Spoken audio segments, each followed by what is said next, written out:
Tu sei santo, santo, nessuno è come te. Tu sei santo, santo, gloria ed onore a te. Tu sei santo, santo, nessuno è come te. Tu sei santo, santo, gloria ed onore a te. Io canterò le tue lodi, sempre ti adorerò.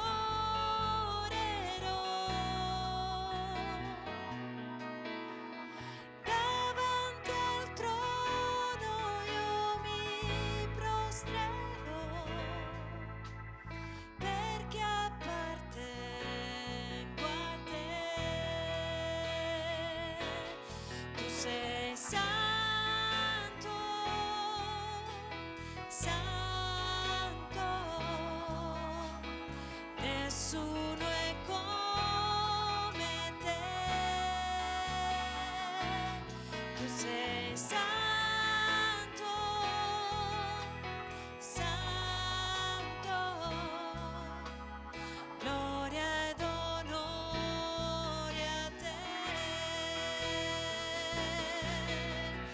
Io canterò le tue lodi, sempre ti adorerò.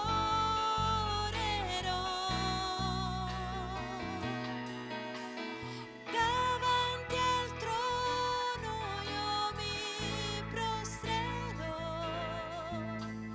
perché appartengo a te. Davanti al trono io mi prostrerò,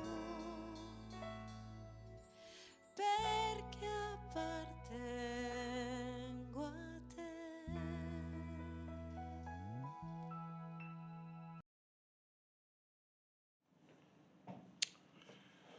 Bene, buongiorno a tutti, a quelli che sono presenti, a quelli che ci ascoltate in collegamento. Sono contento di essere ancora una volta qui in chiesa con voi, in presenza, e sono contento perché posso condividere con voi una riflessione sulla parola di Dio. La parola di Dio è importante perché noi viviamo della parola. Noi viviamo nella nostra vita di tante voci, delle parole che ci accompagnano. Abbiamo le voci di nostro padre, di nostra madre che ci accompagnano. Abbiamo le voci anche delle autorità strutturanti della nostra vita, ma poi abbiamo la nostra voce interiore che dialoghiamo, ogni tanto ci litighiamo con noi stessi, non so se vi è mai capitato, a me capita, ogni tanto non sono d'accordo con me stesso, là potete immaginare che uno non è che è tanto tranquillo. Poi però c'è anche la voce che il Signore ci dà. Giovanni si presenta, quando gli chiedono chi sei, lui dice sono la voce di qualcun altro. Lui sta venendo a portarci un discorso perché poi arriva la voce per eccellenza, arriva la parola ed è Gesù. E Gesù è la parola e lui ci lascia la parola che viene vivificata in noi attraverso lo Spirito Santo.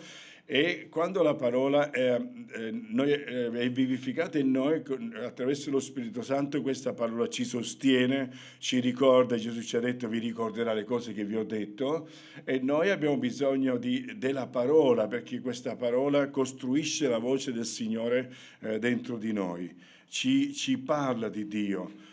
ci sostiene e ci ricorda e soprattutto interviene nei momenti in cui abbiamo delle difficoltà.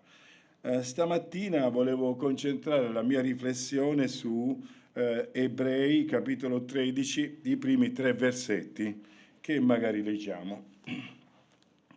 Nella versione comune che usiamo noi c'è scritto così: l'amore fraterno rimanga tra di voi, non dimenticate l'ospitalità, perché alcuni praticandola, senza saperlo, hanno ospitato angeli. Ricordatevi dei carcerati come se foste in carcere con loro e di quelli che sono maltrattati come se anche voi lo foste. Bene, questa traduzione che dà il senso principale delle cose, però non mi soddisfa, perché sono andato a dare un'occhiata al testo greco e c'è qualcosa che viene un po' nascosto, soprattutto per dare un bel linguaggio in italiano, e che, con tutto rispetto per chi ha tradotto la Bibbia, noi, però quando c'è qualcosa che ci potrebbe dare una luce in più riguardo al testo che leggiamo, io volentieri lo faccio, per cui parleremo anche di questo. Ma volevo un pochettino inquadrarvi l'epistola agli ebrei. Che cos'è?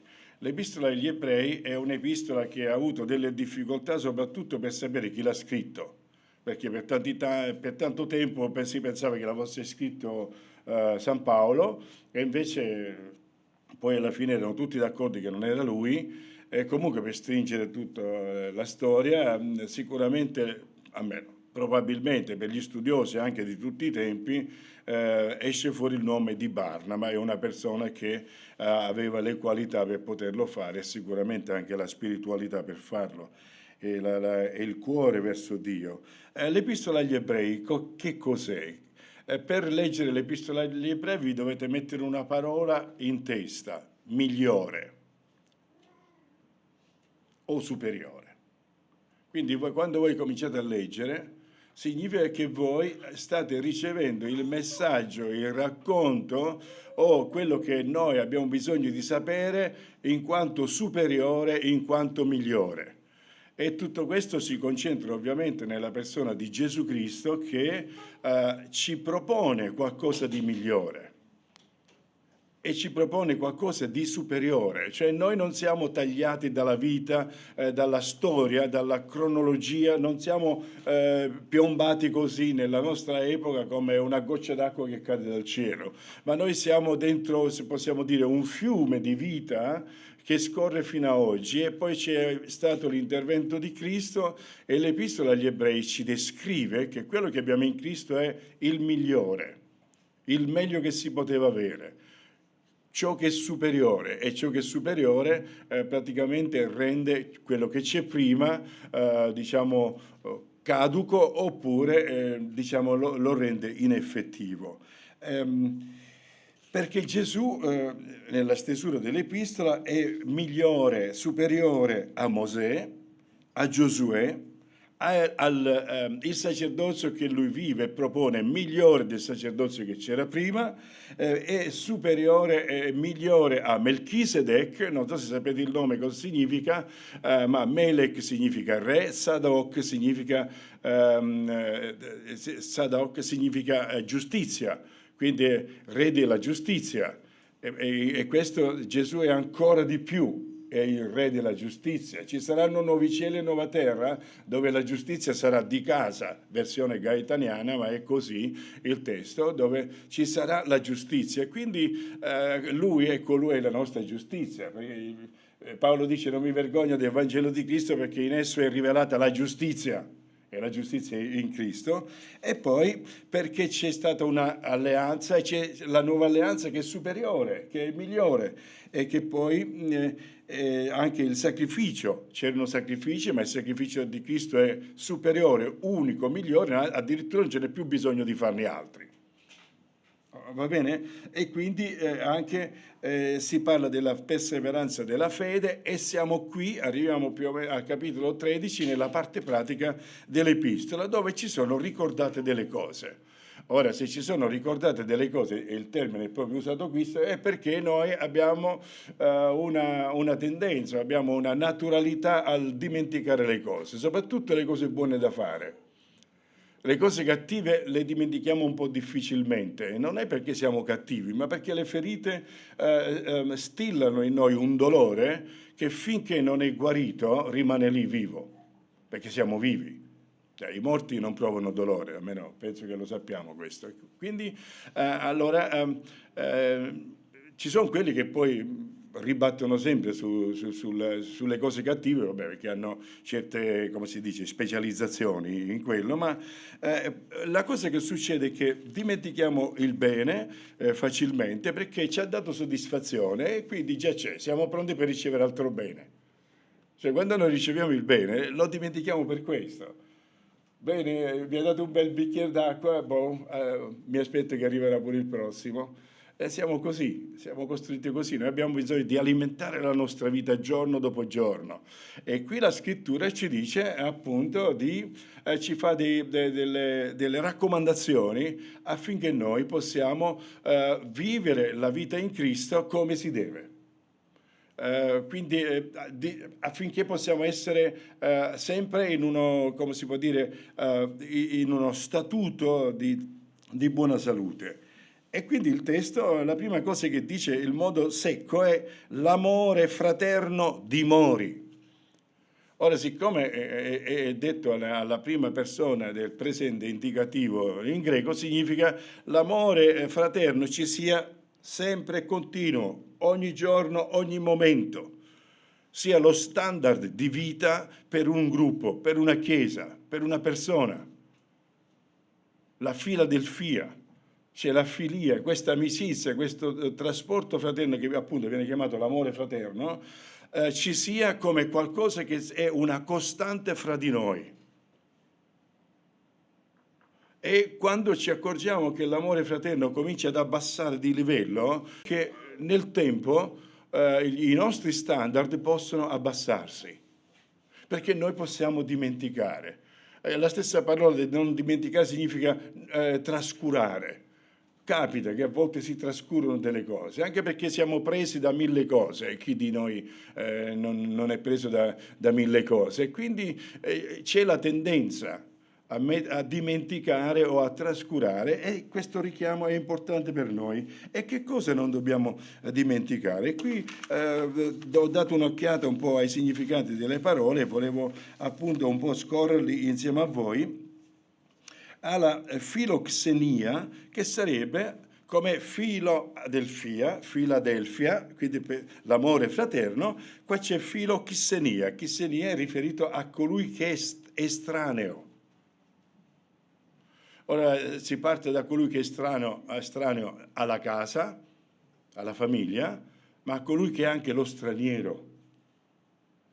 Quando noi leggiamo non dimenticate l'ospitalità, significa, devo invitare a Gaetano, devo invitare a Riccardo, devo invitare all'altro Gaetano, un piacere. C'è un altro Gaetano in chiesa, vi rendete conto? È una cosa particolare, cioè io cosa sono sempre solo, mi sento già in compagnia. Quindi devo invitare l'amico, l'amica. No, qua si parla di qualcuno che sì, è certo, l'amico e l'amica sono estranei alla famiglia, tra virgolette, ma c'è questo amore, questo interesse per lo straniero. In Israele, nella storia di Israele, leggiamo che prima di andare a dormire i capi famiglia cosa facevano? Dovevano andare nella piazza principale del villaggio o della città per vedere se c'era qualche straniero che era arrivato e non aveva dove alloggiare, che a quel punto veniva invitato ad andare a casa. Siamo su quest'asse. Cioè avere questo amore, questa affezione, questa attenzione, questo interesse per chi è straniero. Ora non torno su tutta la discussione demagogica che si è fatta contro gli immigrati, contro questi e contro quelli. Ho sentito dire in televisione da qualcuno, che sono contento di non ricordare manco il nome, di me non saperlo, che non possiamo accogliere gli ucraini o abbiamo difficoltà a accogliere gli ucraini perché ci sono stati gli immigrati africani. Questo è razzismo. Si può dipingere come si vuole, è razzismo. Se c'è uno che ha bisogno, noi dovremmo riuscire a pensare questo, ad accogliere.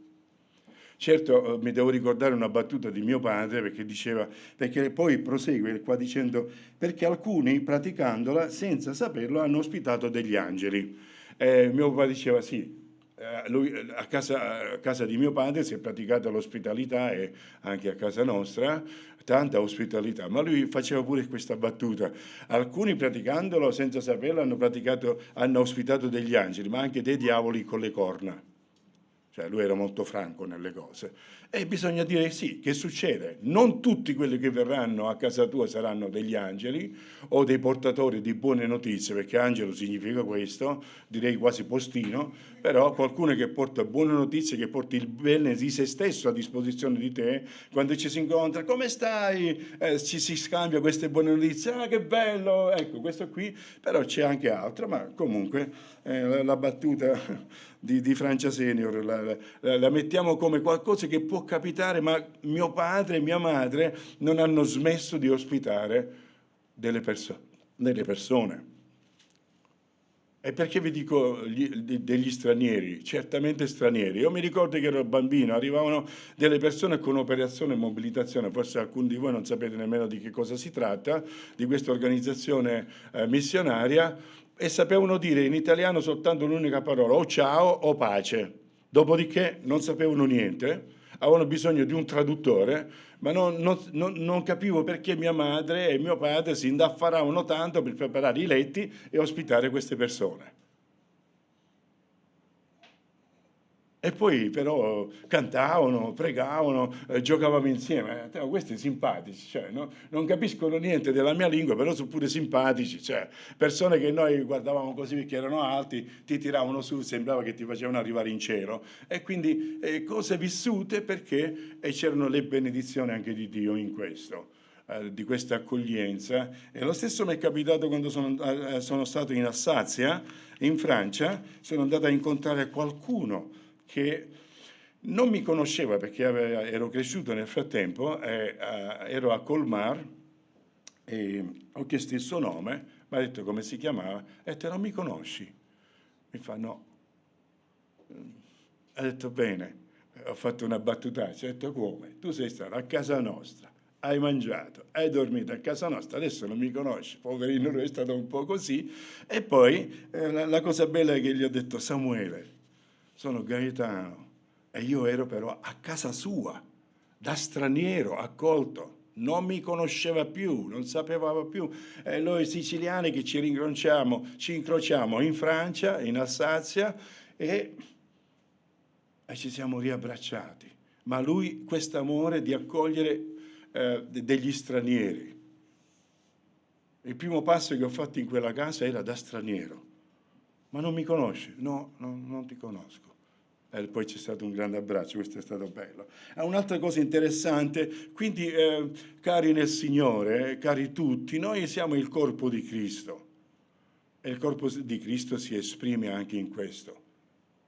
Accoglietevi gli uni e gli altri, dare il benvenuto gli uni agli altri. E questo è fondamentale, ma l'accoglienza va oltre. Ognuno di noi siamo uno straniero all'altro. Possiamo fare questa estensione, accoglierci gli uni e gli altri.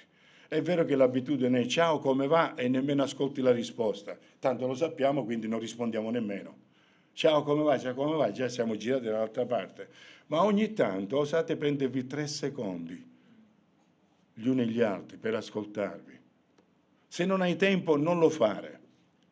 Ma se hai un po' di tempo, se puoi consacrare un po' di tempo all'altro, all'altra, ciao, come stai? Se puoi aspettare la risposta, accogli, ospita l'altro, manifesta questo amore verso l'altro, che si lega all'amore fraterno di poco fa.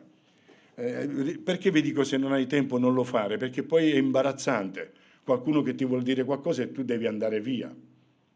Quindi pensateci 3 secondi prima, se avete 3 secondi dopo, per poter chiedere, ciao, come stai? è guardarsi negli occhi, è potersi accogliere gli uni negli altri. Ci sono momenti in cui non lo puoi fare, non lo fare, ma i momenti in cui puoi farlo, pensa all'altro e potersi accogliere vicendevolmente, si cresce nell'amore di Cristo. Perché almeno per quanto mi riguarda, sono qua per colpa del Signore, non sono qua per altre cose. Siete simpatici, siete belli, ma se non fosse stato per Cristo io qui non ci avrei mai messo piede. Se non ci fossimo conosciuti io e Riccardo, per colpa di Cristo, io non sarei mai venuto qui. A Trieste, dove abito, ci sono forse una trentina di chiese. Però sono qui perché si è sviluppato qualcosa di importante, questa affezione. E pian pianino anche con alcuni di voi si sta sviluppando questa affezione e quindi si cresce in questa coesione come gruppo, come Chiesa. La parte più importante è quella che del versetto 3, perché la traduzione parla di questo. Sono andato a pescare un Nuovo Testamento del 1930 di Giovanni Luzzi, che era un teologo italiano molto importante a quell'epoca, ed è colui che ha curato la revisione di questo testo già a quell'epoca. Quando noi parliamo della riveduta in italiano, si tratta della Bibbia Diodati, scritta verso il 1500, che è stata rivista da Giovanni Luzzi. Quindi se vi trovate qualche Bibbia vecchia Diodati, dove trovate gli imperoché, il conciosia che, no? Maravigliosamente con la A scritto, allora questa qua è la Bibbia tradotta, è la prima Bibbia tradotta in lingua italiana, molto fedele, straordinaria, a parte i toscanismi, che per quelli che non siamo toscani, insomma, un pochettino diciamo, ma che sono queste cose, questo imperoché? Che non usiamo più, ma loro li usano ancora. Quindi bisogna leggere. E poi Giovanni Luzzi poi ha pensato fare una sua tradizione personale e penso che voleva fare tutta la Bibbia, ma non l'ha fatto. Comunque c'è un Nuovo Testamento e lui dice così: ricordatevi dei prigionieri come essendo compagni di prigione, ed è più o meno la stessa traduzione che abbiamo nella nostra Bibbia, dei maltrattati, dei malmenati, scusate, di quelli che sono malmenati, non dimenticando che anche voi siete sempre nel corpo. Perché nella nostra Bibbia, che abbiamo letto poco fa, non esce la parola corpo, perché là è scritto, ce l'ho qua sotto gli occhi, come se anche voi lo foste, e di quelli che sono maltrattati come se anche voi lo foste. Ma c'è una dimensione che voglio sottolineare oggi. In particolare il corpo. Non stiamo parlando di carnalità, quella è un'altra storia, quella è una dimensione diversa, ma qua quando si parla di soma, si parla somatico, si parla di soma, si parla del corpo, perché come ho insegnato ai ragazzi durante quest'anno negli incontri dei giovani, noi abbiamo un corpo, ma noi siamo un corpo. Noi abbiamo il corpo, ma noi siamo il nostro corpo. Perché altrimenti, se noi abbiamo un corpo, se il corpo è qualcosa di materiale e basta, quando ti picchiano, quando ti toccano, non avvertiresti quelli che sono repulsione o simpatia. Una carezza ti fa piacere, l'accogli, una sberla non ti fa piacere. E non ti fa piacere non perché il corpo ti dà, dove tu sei dentro, dove tu vivi dentro il corpo e sei questo corpo, ti fa percepire tutto quello che c'è da percepire. Percepisci il dolore di qualcosa che ti arriva brutalmente addosso, ma percepisci anche l'offesa, il sentimento, l'emozione, la rabbia, la collera, la voglia di reagire. Perché? Perché siamo un corpo. Allora darei un titolo, perché il titolo che abbiamo detto è mettersi nei panni degli altri, ma darei un testo o un termine ancora più appropriato, immedesimazione. Siamo chiamati all'immedesimazione.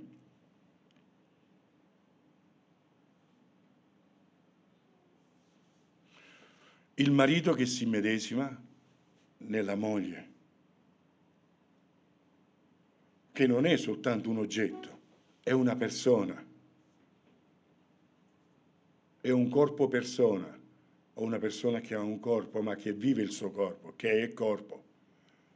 È la stessa immedesimazione della moglie per il marito, l'immedesimazione di un ragazzo e di una ragazza che è un corpo, ma non vedo solo il corpo, devo leggere tutta la persona. Quindi qualsiasi gesto che faccio può essere producente e può essere anche controproducente. Può essere un segno di affetto, ma può essere una violenza o un abuso. Andatevi a leggere cos'è oggi per il codice penale, abuso. Qualsiasi gesto urtante per l'altro. Qualsiasi. Anche così. Se è urtante per l'altro, io sto abusando della libertà degli altri. Sto abusando della sfera di protezione della persona. E questo vale per tutti. Anche per i bambini. Non vi è mai capitato che vi avvicinate a un bambino e un bambino fa un po' così? Non andate a prenderlo. Ha una ragione perché sta facendo così. Non vi odia, non sa nemmeno che cos'è l'odio, come significati psicologici, ma un sentimento, qualcosa che, una paura, qualcosa che gli fa dire proteggiti. Se volete bene i bambini non andate oltre, fermatevi. Quante volte ho visto dei bambini strappati dalle braccia delle madri e questi bambini che sono disperati. Questo è un abuso, è una violenza. Vi sto portando degli esempi enormi proprio perché possiamo capire cosa significa rispettare l'altro che è nel corpo come io sono nel corpo. La parola che c'è scritto là, come e senti nel corpo, è un participio. Come senti ogni momento io e anche l'altro dentro un corpo. Scusate.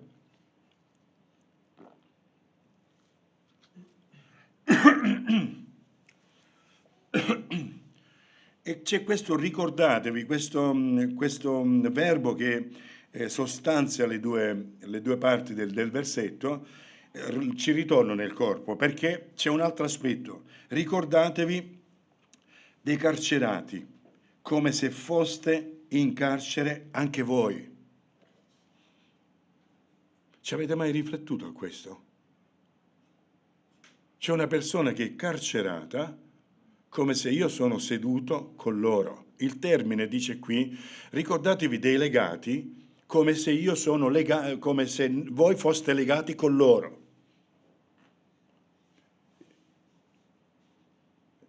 Avete mai visto questi qua che vengono presi e c'è il vigile, il poliziotto che è ammanettato con l'altro?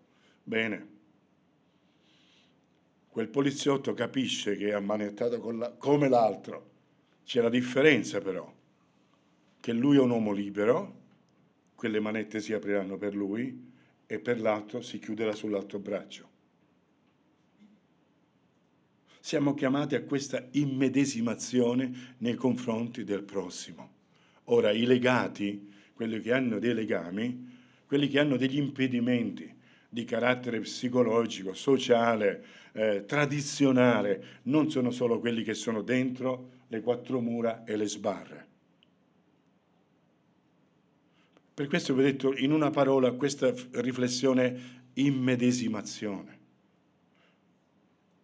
Potete pensare cosa sta soffrendo l'altro. Non posso parlare di simpatia perché la parola significherebbe con patia, cioè con pathos, ma ormai per noi simpatia significa una carineria. Ma parliamo di empatia, trovarmi con loro, dentro di loro. Abbiamo bisogno di avere questa percezione. E questo si impara.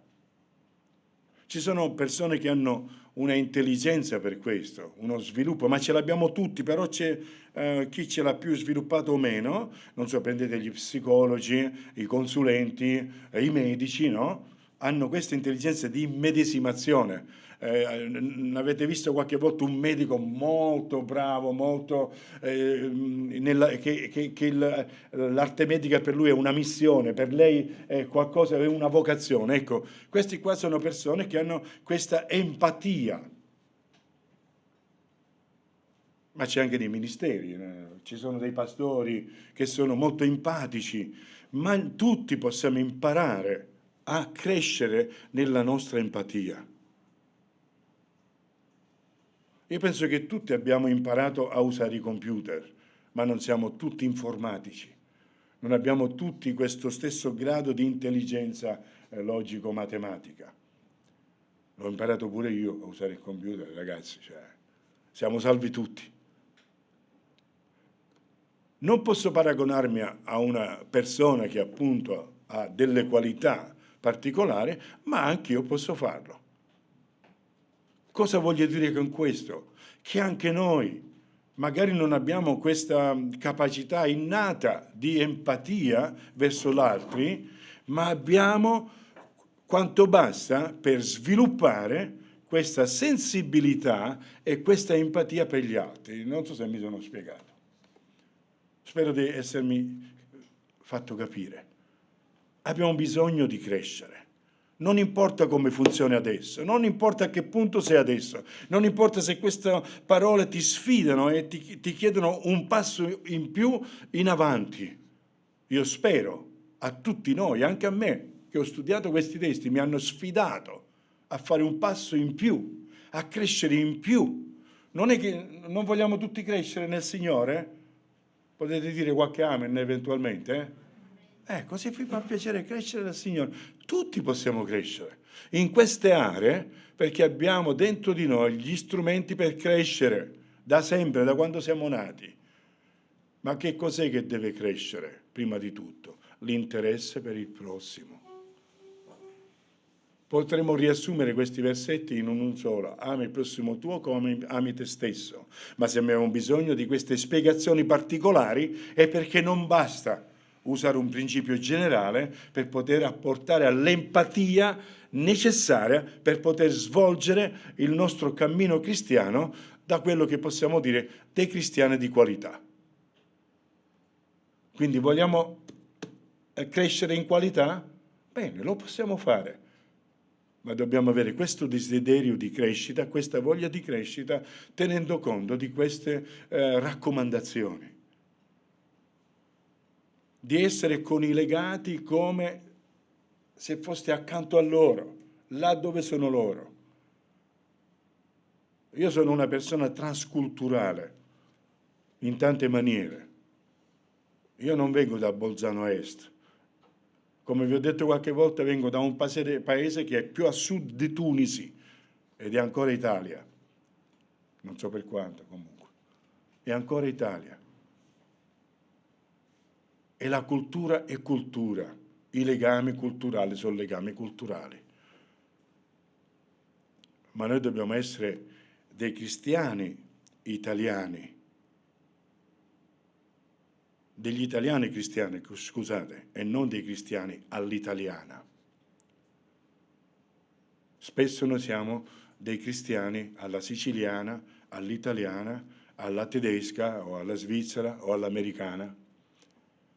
Noi dobbiamo puntare a essere degli italiani cristiani, delle persone cristiane. Lavorare su quelle parti di carattere e di sviluppo della nostra spiritualità per essere dei cristiani che hanno una grande voglia adorare, lodare, onorare il Signore sia nell'adorazione che nella comunione fraterna. Per questo ha detto all'inizio: l'amore fraterno dimori, punto.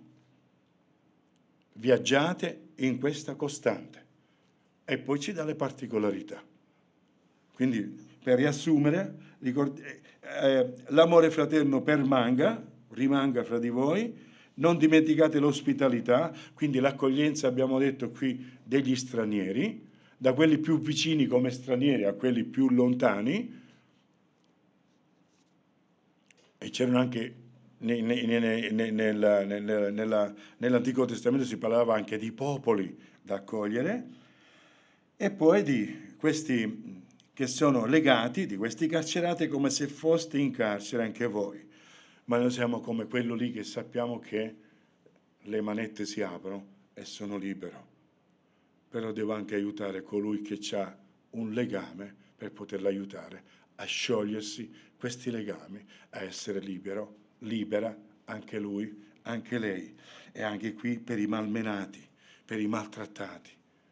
Ci fa piacere essere malmenati? Ci fa piacere essere maltrattati? Ma quanta sensibilità abbiamo per gli altri.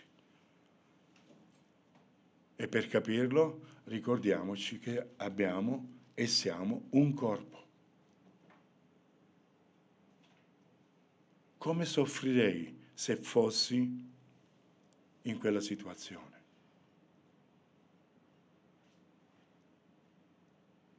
Allora vi dico che già immediatamente non è mai possibile immaginare 100% quello che vive l'altro.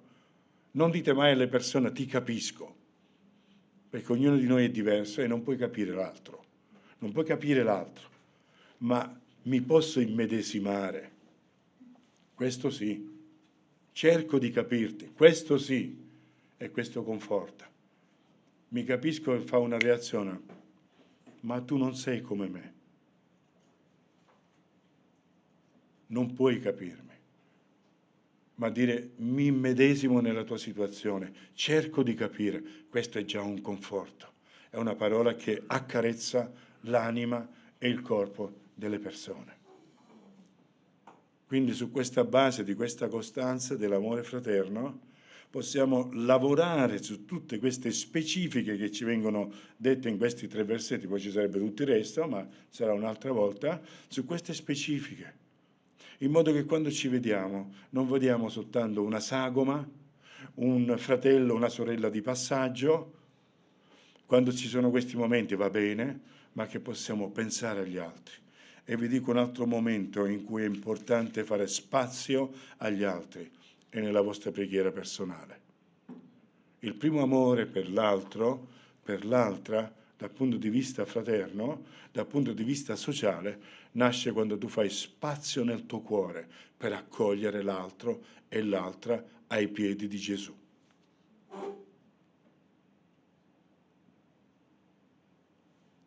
Pensare l'altro, mentre sei solo o sola col Signore, e fare spazio nella tua mente e nel tuo cuore per accogliere l'altro. Preghiamo. Signore, ti ringraziamo per la tua parola perché è sempre lì, forte, viva, efficace, sfidante, che non ci lascia sonnecchiare, che non ci lascia così indorbidirci nel nostro saper fare, nel nostro buon fare, così giusto quanto basta. Ti ringraziamo, Signore, che attraverso il tuo Spirito possa tu rinnovare dentro di noi ancora l'amore fraterno fra di noi, l'accoglienza non soltanto la nostra, ma l'accoglienza di chi è estraneo alla nostra vita. Signore, aiutaci ad allargare i nostri orizzonti, aiutaci ad allargare, Signore, le nostre case, aiutaci ad allargare i nostri cuori, ad allargare le nostre menti. Signore, aiutaci anche ad allargare le nostre braccia. Certo, Signore, dacci discernimento quando è importante proteggerci, ma laddove possiamo essere strumenti della tua grazia, del tuo amore, fa che noi possiamo essere viventi e pronti. Signore, aiutaci a immedesimarci in coloro che sono prigionieri di qualche cosa, hanno dei legami, che non sono liberi come lo siamo noi, che magari hanno forse delle dottrine che pensano buone ma non li fanno funzionare bene. Aiutaci a crescere nella nostra conoscenza, nel nostro sapere, affinché noi possiamo portare quelle parole che possono aiutare gli altri. E anche aiutaci a pregare e a ricordarci per quelli che sono veramente in carcere. E per quanti sono in carcere per la tua fede, perché sono tuoi figlioli. E l'unico modo che hanno pensato bene è di portarli in carcere. Aiutaci a pensare alle famiglie che soffrono quando uno dei loro cari è in galera perché è un credente. Aiutaci a immedesimarci per coloro che sono maltrattati. E purtroppo, Signore, nella nostra società sono tanti quelli maltrattati, quelli malmenati. Fa che possiamo essere dei portatori della tua grazia, del tuo amore, della tua conoscenza, di questo conforto, che come tu, oh Signore, ci hai consolato, anche noi possiamo portare consolazione agli altri. Signore, fa che possiamo essere una Chiesa in crescita, una Chiesa che ha desiderio di crescere in ogni aspetto, e che ognuno di noi che forma questa Chiesa che possa avere questo desiderio profondo di crescere, affinché possiamo onorarti e glorificarti al meglio di noi. Questo, Signore, ti preghiamo nel nome di Gesù. Amen. Vi salutiamo tutti e che il Signore vi benedica. Grazie.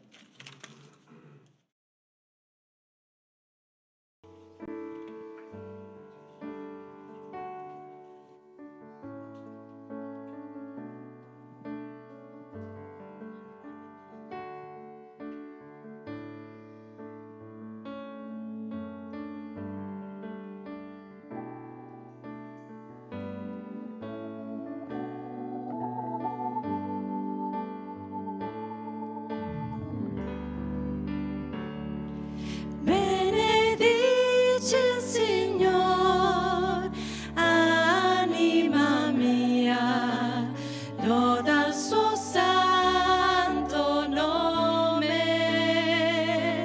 e con tutto il mio cuore canterò, per sempre ti adorerò.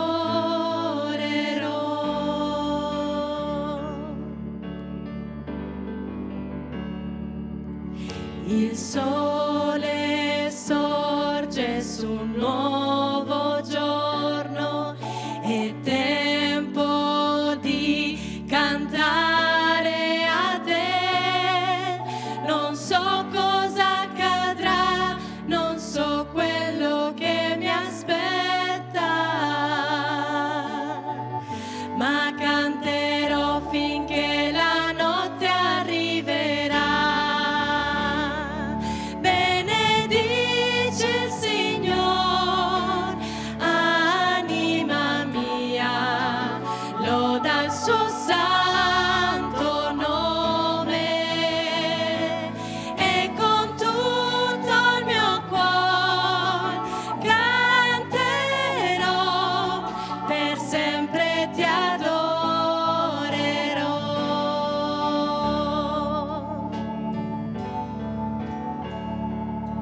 Sei lento all'ira, sei ricco in grazia, sei grande